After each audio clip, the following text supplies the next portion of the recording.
As you all know, I have to advise you that this is being recorded and I can edit everyone out but me. And so I will do that if that's what everyone wants. And so I would like to welcome you all, those on screen and off, and those who are watching the video, to our very first live workshop with A Case of Living. And this is behavioral styles and mirroring. And the very first thing I want to do, and it is applicable, is I want to ask everyone about their learning style. So, do you like to be asked questions such as, what do you think a behavioral style is? Do you like that? Or do you prefer when you're just told a behavioral style is this, or behavioral styles mean this? Or do you like breakouts where the two of you go and you talk to each other? Or do you prefer that we all stay here and talk together? How do you all like what's your learning styles? Right, that is very relevant, and we're going to get back to that at some point about why I asked that, because it's very, very relevant. But the first thing we're going to do is, if you will look in the chat, I have put a phrase. Now, this is not to put you on the spot. This is for fun. All right. Now, if you remove 10 letters from that phrase, there's a really important sentence there that is relative to this workshop. And I used to do this to my classes, every class that when I taught this. So I'm not going to put you on the spot very long. I'm just going to let y'all look at it for just a little bit here and see, because it's just for fun. But so there are 10 letters, and if you remove those 10 letters, there's a really relevant phrase there. And again, I'm not going to leave y'all on the spot long. I will tell you, I've had groups that have wanted to hang me over this. I'm going to give you a hint. Take the T off of tall. Take the E off of relationships. Take the N out of sernve and you get serve. That's 10. Take the L out of mirror. Yep. Okay, so it's all relationships serve as a mirror to see the progress and status of my personal energy management. When you take 10 letters out of that phrase, that's what it says. Different letters. And so you're trying to figure out which 10 letters to take out to do it. Well, it's literally 10 letters. Yeah. Okay. But got it. that goes to show how communication works. That goes to show how communication works. 7% of our communication is actually what we say. 38% of it is verbalized, but it's the things like and the laughing and the little vocalizations we do that give us hints. But then the other 55% of it, is the nonverbal stuff. It's everything else. So what people actually say is really not how we communicate at all. So communication is complex with humans, to say the least. Okay? Now, what I used to say after I would do that, and when I would start this class, and I'm going to read it because I've added to it since then, and if I don't read it, I'll get it mixed up. Okay? I used to say, your actions speak so loudly, I cannot hear what your words say. And I used to be able to rattle that off without looking. But I know so much more about it now, because now I know I'm an empath. Now I know how many more of us have our gifts coming online, our other clairs. Now I know so much more about my own clairs. And if you're here, it's probably because you have those things coming too, or you're interested in those things. So it's not just your actions speak so loudly, I cannot hear what your words say. It's also your words speak so loudly, I cannot hear what your actions say. And your silence speaks so loudly, I hear, feel, and even see every word. That is how we are communicating these days. Those of us who are empaths and our clairs are coming online. We are being bombarded by other people's behavioral styles. And then there are those who are like, I don't even know what you're talking about. I don't read body language. I barely listen to what people say. And then there's the problem, because they're not communicators and they don't care about those things. But to say that's a problem too, because that's a judgment. Behavioral styles cannot be labeled good or bad. They just are what they are. But that gets into the whole thing of conscious awareness, and there's not time in this workshop to do that. But you have to understand conscious awareness and all the levels of it and how to utilize it and how to utilize true self-care and all of those things to adequately use the knowledge from this workshop to go on and on and on in personal growth, et cetera, et cetera. So I would encourage you to seek more information other than this workshop. This is a very basic starting point, but you will absolutely get very transformational information from this workshop, because every relationship serves as a mirror of transformation for us. Every relationship does. And behavioral styles is a very basic way of reading our relationships. It's not complex. There are all kinds of tests out there that you can do, that if you want to do it by color, if you want to do it by number, if you want to do it by letter, if you want to get really deep into it, if you want to keep it really simple. Before this workshop's over, I'm going to give you a link where you can go, and there's 14 types online that are free that you can do. So you can pick and choose which one you like, or you can do all of them. And you can get, lots of times the people that you're involved with, they like them too, and y'all can do them and you can learn together. But if they don't want to, that's okay too. Because really what this is going to be about is you learning the information for you to use for you. Because in the end, we can't get someone else to change, nor can we get someone else to be a behavioral style we want them to be. And as I said, we cannot judge their behavioral style. Now, the reason I asked you all how you like to learn is because I have a way I like to learn. And I have a way I like to teach. And it's the way I like to learn. I like to teach the way I like to learn. And thank goodness it's the way you all like to learn pretty much too. But in this case, I'm providing a service for you all short term. So had you all said, oh, no, we want you to ask us questions and let us shoot answers at you, and we want to break out, and then it would have been the right thing for me to do to adjust myself to fit that role and accommodate you all, to bridge to your learning style or your behavioral styles, because I'm here to provide a service for you. That would be a time when it's appropriate to take who you are, understand who you are, but put it aside and say, no, I'm providing a service for people, or this is an appropriate time for me to temporarily fill a role, bridge to a role to meet other people's needs. Unfortunately, the way we taught behavioral styles in the past was learn behavioral styles so you can go fill a role here and be that way at work. Fill a role there and be that way at church. Go fill a role there and be that kind of spouse, the kind society tells you to be. Go fill a role there and be that kind of mother or father, because that's the way you were taught a parent was. Or go fill this role or that role or this role. And before you knew it, you had so many roles that you were bridging to, you were melding yourself into, that you were morphing into, that you were squeezing yourself into whatever pretzel-like thing you were doing. You didn't know who you were. And that is not what behavioral style is. It is so you can look at relationships and see how you see yourself in those relationships, and therefore, how far have I come?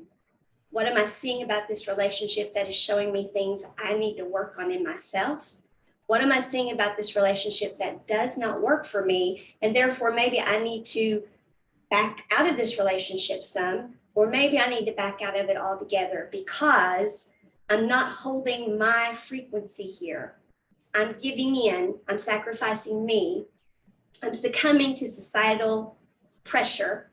I'm succumbing to the programming. I'm starting to play the role. It is very appropriate for me to be the role that you all need me to be, for you all to learn this content. It is not appropriate for me to fit a role all the time. I need to be me the majority of the time. Roles should be short-lived. So we use behavioral styles for that reason. And behavioral styles essentially are our personality, which is the bulk of what we're born with. We're born with it, and that can be ancestral attached to us, energetic DNA attached to us. But it's also the behavioral patterns that we're programmed with, societal, family, all of those things. Some of those are good, some of them not so good. So we meld those two things together. Those become our behavioral style. And then we spend the rest of our lives deconstructing that style and reconstructing it to match what our authentic heart self is, so that we can live the best and highest life possible. And we spend our entire life being sovereign over ourselves, looking at the mirror of ourself in our own relationship with self and in our relationship with everyone else, to be our best and highest self at all times.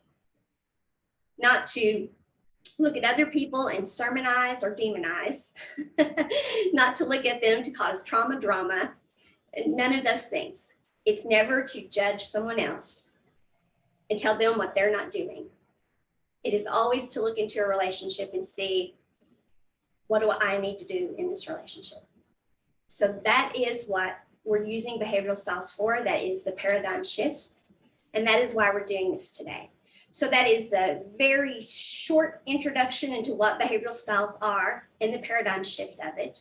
And if you want to know in detail how to do all of that, utilizing it with that paradigm shift, that's got to be a whole other bunch of workshops. We can't do that possibly here, nor in one workshop. But we can learn what your behavioral style is one quick way. And we can practice figuring that out about yourself and about others and have some fun with it. And so that's what we're going to do with this time. After I answer any questions you may have about behavioral styles or anything I just said, that doesn't go too deeply into how to do the stuff that there's not time here to teach, which is like, how do we learn about mirroring and all of those things? Because again, that's a whole other workshop that we just don't have time to get into. So are there any questions? Well, one thing about my behavioral style is all those roles you talked about. I was never big on that. I mean, I'm not saying it's right or wrong, but I was always, this is me, this is how I am, regardless of what role I was playing. Good. Yeah, I may have gotten into it some. You have to talk to physicians and talk to patients, but more of it was like, this is me. I didn't really try to fit into a particular role. And that is very healthy. And you're right. Sometimes you would have to bridge to a physician because they were a superior and that was a short span of time. It was work. You really had no choice in who you were working for or with, or a patient because that was your work and that was a short period of time. So you transitioned into it. You read their behavioral style to do it the best you could, and then you got out of Dodge as soon as you could, and you went right back to being you. And that is the healthy way to do it, and that is the right way to do it. For me, So, how having also being an empath, but not understanding that as a child, learned very young how to become that, what I used to call chameleon, and I now refer to it as shapeshifter, because it's much more, I don't know, that's just a better term for it, seems like. But anyway, I learned very early to fit into whatever role was needed, that I needed to be in at the time. So I never learned the authentic me, or I had it there, but it just didn't come out very often. So talking about it just reminded me of how I did fit into those roles. I very easily, just to get by. I don't do that as often now. I still probably do it some, but much, much less often now that I understand my energy and, you know, being an empath and intuitive and those kinds of things. So. Awesome. Awesome. Yeah. Of course, that's what you wrote about in the books. So Yeah. You're learning to use your voice, because that's essentially what this is. And this is just one of the tools, a simple tool that everyone can use for that. Go ahead, Annette. I was just going to say, yeah, I did it more as a child because that's what you had to do was to get into that role and assume that. But yeah, as a growing up teenager, I got out of that quick. Welcome. Glad you joined us. We talked about basically what you just heard there, about how the point of this is to understand other people's behavioral styles, because it serves as a mirror for seeing ourselves, and therefore how do we grow and understand changes we need to make in ourselves to be our authentic self, but not so we fill a role and not so we change someone else. The other reason we do this is to serve as context for communication with other people when we try to explain to them what we bring to a relationship, how we're showing up in a relationship, what we need in a relationship, but not an expectation, because the way we show up in a relationship is with what you can expect from me. And so how, as we're explaining, I'm not going to fit a role, this is who I am. By having this understanding of behavioral styles, we know how to talk to them in a way that they're best going to understand. Because using this particular behavioral style that I'm going to show you all today, this is a really simple one that you can use to teach to people who pretty much don't speak or speak, is pretty much what this is for. People who speak or speak, you can pretty much talk to on our level, and again, by level, I don't mean it's doctors speak doctor, lawyers speak lawyer. They're both very intelligent, but they know two different things. People who do what we do and like what we like and are interested in what we're interested in, they can talk the way we talk all day long. They know our speak. But people who are not yet consciously aware of what we're talking about, they don't know what we're talking about when we say, well, I'm mirroring this with you, and da-da-da-da-da. They don't know what we're saying.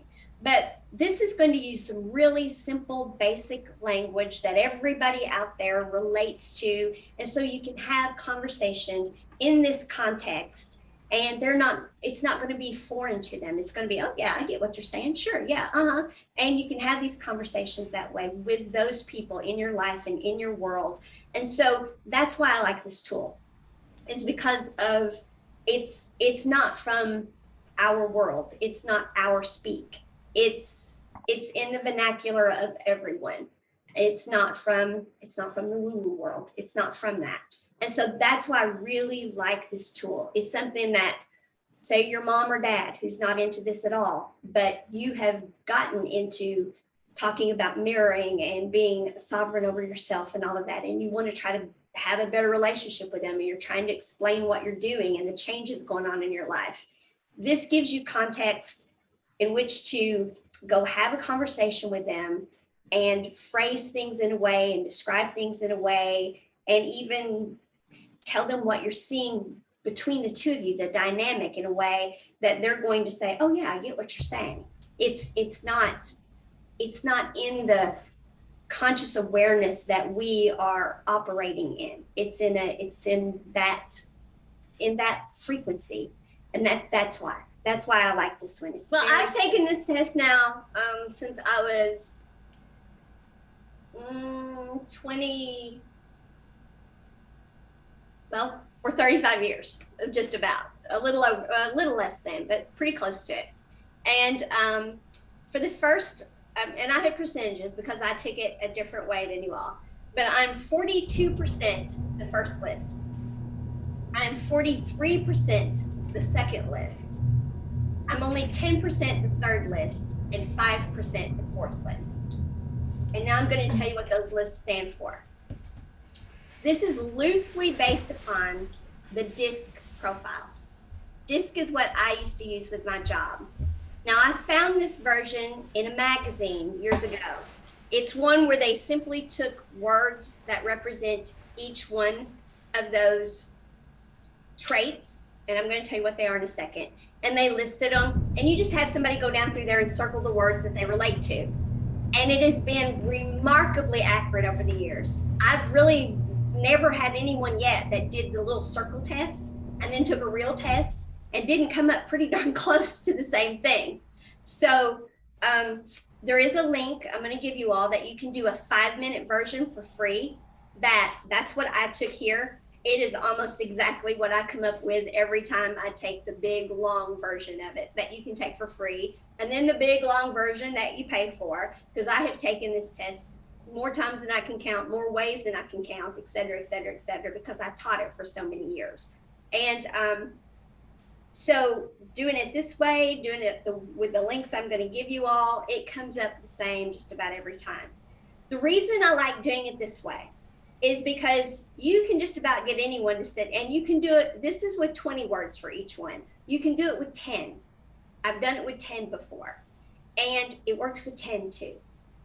It works with just 10 words under each one. And I had just as much accuracy with that.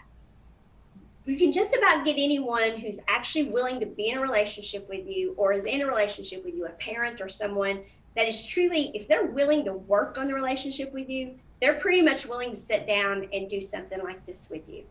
There are a few people who won't, but most people will. And this is something you can easily explain to them, and then give them the context for which you're trying to have the discussion with them. Now, there are a few people who won't, but most people will. And a lot of people like going online and doing these tests. They don't mind, and they like learning about themselves, and they like then taking it, and the next thing you know, they come home or you see them again and they're like, yeah, I'm using this at work, and I'm working with 14 S's and 3 C's, and oh my God, and they find that it's really helping them. And so people start running with this stuff. They really get into it. Now, there are others who don't like this one, and as I said in the beginning, which Diana missed, you can do it with, there's a color test you can use. There's a number test you can use. There are all kinds of them. And there are 14 free ones in one of the links that I'm going to give you too. But this is for people who are not yet in the conscious awareness arena that we are in, who don't speak the speak we speak, but we're wanting to work on relationships with them. They'll do this kind of stuff with you. And you can then have context within which to have conversations with them in that dimension relationship. So the D is dominance. D people are just what this says. They're daring, they're decisive, they're competitive, they're firm, they're assertive. They are straightforward, they're driven, they can be aggressive, they're forceful, they're private people, they're risk takers, they're self-determining, they're demanding. They don't tend to be real trusting though. They're very private. They're that leader that they're going to come in, they're going to lead, and they're talkative, they like to lead, but they're not going to be the friendliest leader you ever had. They're not going to be quiet. They're going to be talkative, et cetera, but they're not going to be that leader that you become friends with. They're going to be that leader that they're there to lead, and that's what they're there for. I am 42% that, which usually blows people's mind because most people don't see it.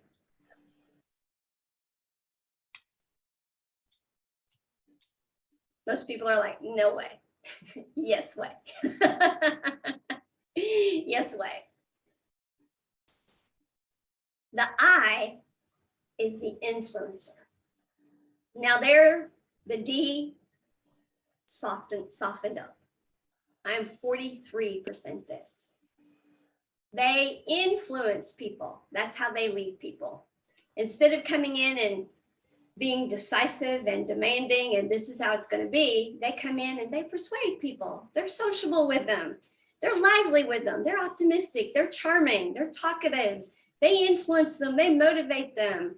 They're open with them. They're trusting with them. Sometimes too trusting with them. They're not great with follow through because they believe everybody's going to do what they told them. Yeah, I'm 43% that. I'm more than that than I am the D, but I am right up there with the D. I am almost neck and neck with these two traits. It's almost indiscernible when I take this test. As a matter of fact, taking this test is so hard for me because I want to check 2 answers every time, because the test is not where you circle words. It is, there's questions and you have to pick the most likely and the less likely for you. And I just about can't do it because I am so much both of those that it is, every time I'm like, I don't know, because I would do these. And it is very hard for me to do this test, but it always comes up where I am a little bit more I than I am D. But yeah, that is the difference in the two. The I is the softer, gentler version of the D, but they are both very much alike, very much risk takers. They don't want to be the one that's sitting down at the computer getting it done. They don't want to be the one they want to pick out the colors and tell you what to do, but they don't want to be the one there painting it. And if you put them in that role, they suck at it. They get grumpy. They're not happy. They get sick. Every negative thing you can think of, it's going to happen because they don't fit that role. If they start bending themselves into a pretzel to get in that role, they're in the wrong place. It doesn't work for them. It just doesn't work for them. It doesn't work. It's the wrong place for them. Now, S's are steady. I'm only 10% this, folks. S's are sincere, accommodating, tactful team players, cautious, humble, attentive, good listeners, stable, consistent, calm, affirming, easygoing, deliberate, loyal, patient, agreeable, cooperative, dependable, and unrushed. It's not that I'm not a lot of that, but I'm always going to pick the other tendencies over those. I'm more comfortable with the other things than I am those. If you want me to be consistent and always there at the same spot, doing the same thing, et cetera, and listening, or you want me leading and being innovative, if I have to pick between the two, I'm always going to pick the ID over the S. I'm always going to be happier doing that. It's not that I don't have those things. It's not that I'm not a steady person or a consistent person or a loyal person. It's not that I'm not those things, but being in those roles and melding myself into that limited space, I'm not good with. But somebody who is those things primarily, asking them to expand to be the daring, decisive, persuasive, optimistic, big picture, they're not comfortable there. It's not that they couldn't be. It's not that they don't see it. It's not that when we say it, that they're not like, yeah, I knew that, but they don't want to say it. They know it. They're like, yeah, they're not all that smart. I knew all that, but I wasn't going to say it. It's not that they're not all those things too. They're just not going to step up and be those things. So it doesn't mean that you don't have every one of those traits that the I and the D have. You just are more comfortable in all of those instead of stepping up and being all those things that the I and D are. Just like the I and D have all those that you have, but that's just not where they're most comfortable. They like being an I and a D. That's who they are. Now I am not a C, 5%. Tactful. I'm fair in a china shop. Self-defined as that. Stable, perfectionist, systematic, accurate, analytical, precise, logical, task-oriented, restrained, private, expert, dependable, skeptical, resolute, diplomatic, detailed, competent, quiet, and won't be rushed. Won't be rushed is one of mine. I don't like, I'll rush myself. If somebody else tries to rush me, and boy, I dig my heels in. I'm not going to be rushed by someone else. But am I all those things? Yes, I've got all of those things. But those aren't where that's not my comfort zones. Those aren't the things I'm going to default to. I'm too busy doing the other things to be those things. And somebody who's those things, they're sitting there listening to me, watching me, and they're like, well, she's not all that in a bag of chips. I knew all that, but she can do it all. I'm not doing it. But part of the reason why they're skeptical and critical is because they're sitting there, but I'm not going to do it. And she's always doing it. I don't think it'll work this time. That is where that skeptical and critical comes. There she goes changing things again. I don't like change. She's always changing things. That's where the skeptical and critical comes in. Whereas the D is like, and there's that C over there going to be critical again and not changing things. That's where the distrust and the not wanting to be open to them and not wanting to be sociable with them comes in, because it's that's where the two rub each other wrong and they have to bridge to each other. So this is why you want to know behavioral styles of people. You want to be able to look at someone and listen to them 5 or 10 minutes and be like, oh, I know what kind of behavioral style that is. So you know how to bridge to them. Or if you have a long-term relationship, for short-term relationships, like you and the doctor comes in, they're almost always going to be a D, by the way. But if it's some other type, like I asked you all at the beginning what your learning styles were. So I could bridge to you for the short term, but I was not willing to step into being that role for the long term. If you all of you had been C's and you were very perfectionist and you were very concise and wanted I would be willing to step into that to teach you, because I'm here for a short period of time to deliver a service to you. But long period of time, I'm not filling that role. But if you're in long-term relationships with somebody and that's how they are, you want to know that, because it's going to tell you how you should be grounded when you know your behavioral style. It's going to tell you how to declutter your life. What relationships do you really belong in? Which ones are you having to fill a role to bridge to, and you're not being your authentic self? Which ones do you need to back out of some? How do you need to grow? Which ones are you codependent in, or they're codependent with you in, or both? Because you just don't fit. The mirroring that you're doing. If you notice, codependent relationships are mirroring, but all relationships are mirroring. Then open to change, growth, et cetera, et cetera. And then we also got the Ruby card, which is the potentiator. But that's how you use this information, is once you take any of these tests like this, especially the little simple ones, you can look at them and you can pretty much see, oh, I see me in this. Yeah, that's me. That's me. And then you can be like, and I see my spouse. My spouse is this. And you can start seeing scenarios.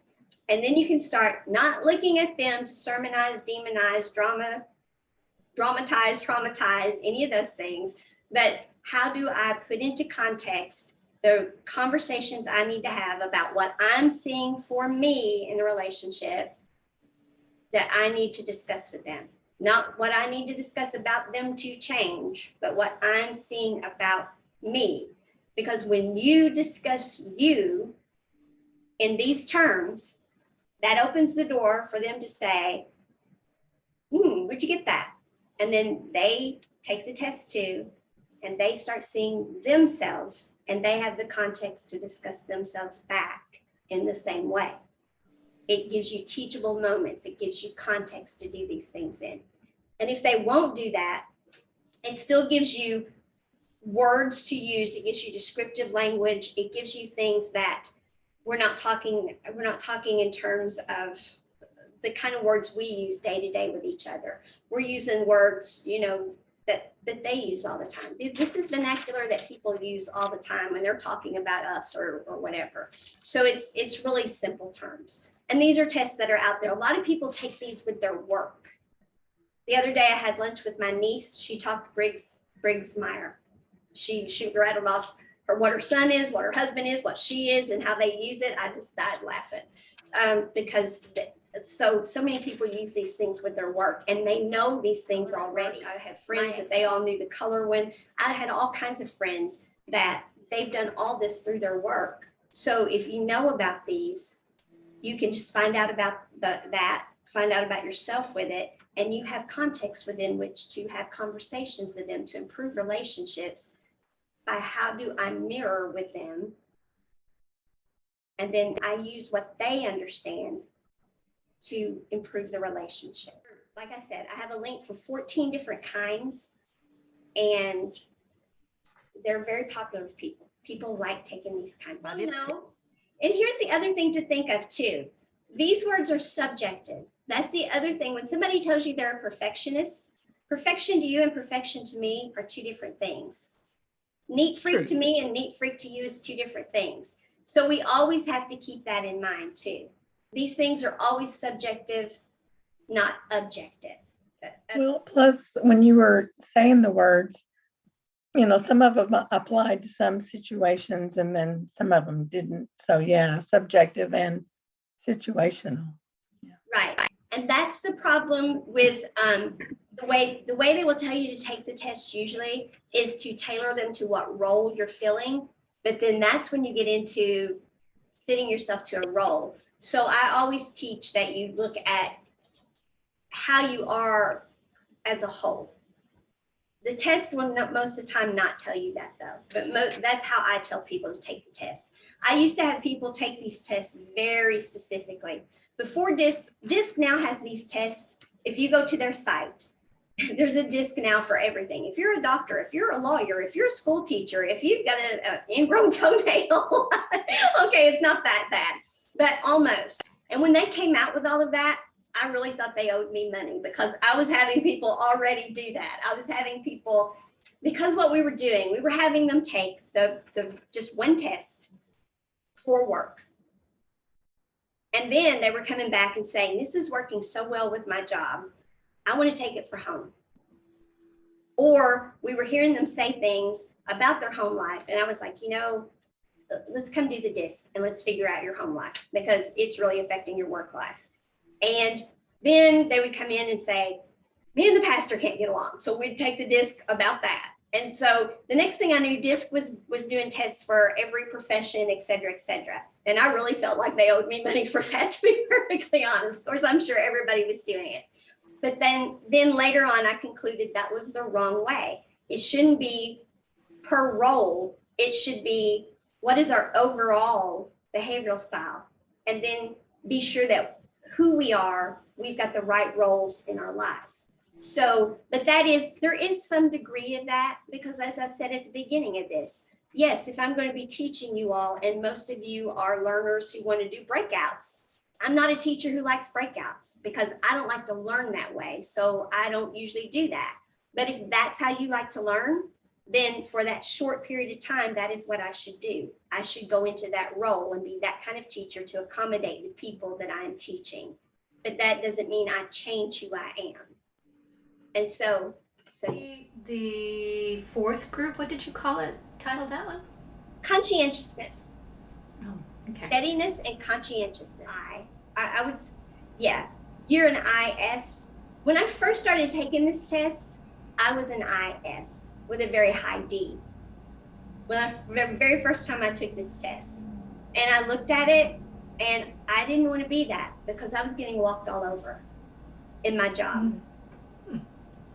And I was also getting walked all over at home. And I wasn't being true to who I really was. I was letting people walk all over me. I didn't feel good in the roles I was in. I didn't feel authentic to myself. And our CEO actually pulled me aside and said, I don't think you can do the job you're in being this personality profile. And I'm like, that's not who I am. And he's like, I don't think it's who you are either, but I know you can't do the job with this personality profile. And so we had some conversations and he just kind of crawled in a hole somewhere. I'd only been a nurse for 6 months, and here I stepped in. I was being director of nurses at a facility, and they had been there for years, and I was way over my head, I thought. But I worked with Les, the CEO, and in a matter of weeks, I took the test again, and he evaluated my performance, and I was holding my own. And so, but also, and I couldn't, I was too high of an I to handle the pressure of that. I was too sensitive, especially with a very high S behind it. I've since pushed my S way down because you can't be that much of a D and an I and an S. You can't be that. You can't be everything to everybody. And that's what I was doing. For a good bit, my I, D, and S were almost exactly the same straight cross.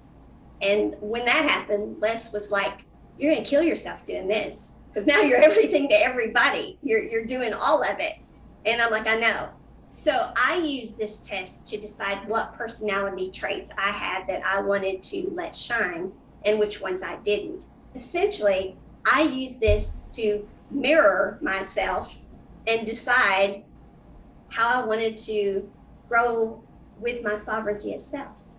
Years ago, I used this test to do that and used it for years and didn't know that's what I was doing. So I got myself through all of that using this, and then fixed nursing homes using this. Because most of the time when I would go in, the problem was people were in the wrong positions and I didn't know who was who. So I would do this test first thing when I got there. And I would rearrange everybody's staffing based on where they really fit according to their DISC. And then once I did that, then they were happy in their job. Once you had people happy in their job, that was much better then. Then you could get them to do what needed to be done to fix the facility. But until you did that, you were just beating your head against the wall. So you secured the patients, you made sure that everybody was actually safe and that you weren't in a crisis mode. Then you got the right people in the right job, fired anybody that you needed to fire. Hopefully you didn't need to, but if you needed to, you did. And then you worked the plan to fix the facility. And so that's how I fixed facilities. I used this for everything that I did in my work. But most people like doing these tests. I mean, these things pop up online all the time. And people take these tests left and right. And they used to be in magazines all the time and people would take them. People love personality tests. They love being able to talk about themselves and painting a picture of themselves and seeing, and they really like it when they can say, oh yeah, that's me. And they like having a way to discuss themselves in context, having a way to do that. And as I said at the beginning of this, what also is true now is your silence speaks so loudly. I hear, feel, and even see every word you say. For those of us that are clairs are coming online, we have all of that to contend with. The energies are bombarding us. And those of us who are learning to keep them out, that's fine. But many people aren't learning to, or while they're learning to, they need a way to communicate with those around them who aren't yet stepping into this. And so many people are doing this. This stuff, every profession does this kind of stuff in their professional training. And most of the time they do one 3-year period, and the next 3 years they bring in another professional and they do a different kind. And 2 years later, they do another kind. So they've got 3 or 4 of these in their arsenal that they can pull out and say, oh yeah, I did that. And they've got the binder for it on the bookcase and they can pull it out and they can have a conversation with you about it. I've got friends that they know all of theirs. And so you can have those conversations on those levels, even if they're not in our speak, you can have those conversations with them. And many people in the professional world do this. And like I said, my niece is a chef. I had lunch with her the other day and she literally said, yeah, her son is 5. His Briggs Meyer is, and she started rattling off his Briggs Meyer. Her husband is a chef. She rattled off his Briggs Meyer. That is how they run their household, is by discussing their Briggs Meyer with one another. They're in their 30s. So people use this stuff. They really do. And it's another way that is not difficult, and that it's just a way that people are open to when they're not open to some of the stuff that we're doing now. If they're not open to talking about our clair abilities, if they're not open to us saying, well, this was channeled to me, or we could use tarot for this, or let's go and let's have a massage and get some Reiki done and have the energy moved. You know, if they're not open to all of that, or if they're not open to therapy or any of that stuff, they'll talk on this level, because especially professionals, because they're getting this at work and they've been getting it for years.